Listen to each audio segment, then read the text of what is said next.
Hello, 10th grade world history. Today, to start our unit, we are going to talk about before the Cold War.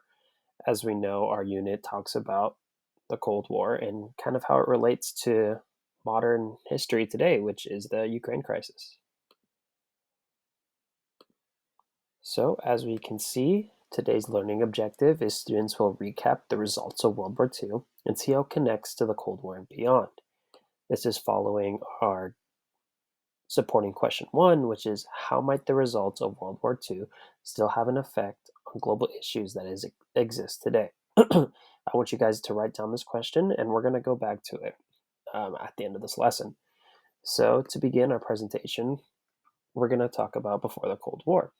And so, as kind of like a warm up, we are going to watch this crash course video, which talks about World War II. And so while watching this video, I want you guys to write down some details you find interesting on the results of World War II. It could be anything you find interesting. And then I also want you to know what were some of the causes of the war itself. So that's what we'll be doing for our warm-up. And let's begin. All right, so after watching the video, I'd have the students share a little bit of what they found, and then we'd move on to the next slide, which is World War II deaths. And so in this slide, what are some immediate things you guys see?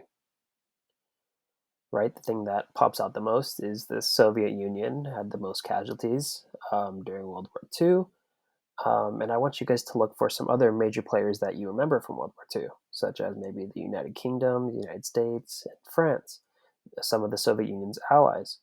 And then we can look at the Axis powers, which was Germany and Japan, and as well as Italy. And we can see, Germany had substantial total deaths, but nothing compared to the Soviet Union, which, if you look, civilian deaths outweighed military deaths, right? So let's think, what are some of the repercussions these deaths could have? How would the Soviet Union have felt if they saw these statistics compared to, let's just say, their allies? Right, maybe they felt alone in this endeavor. They were fighting the eastern side against Germany, and none of the allies, the United States, United Kingdom, and France, really came to help them. They were all on their own on that side of the front, and that led to a drastic amount more casualties than their allies. So there has to be some sort of resentment in that.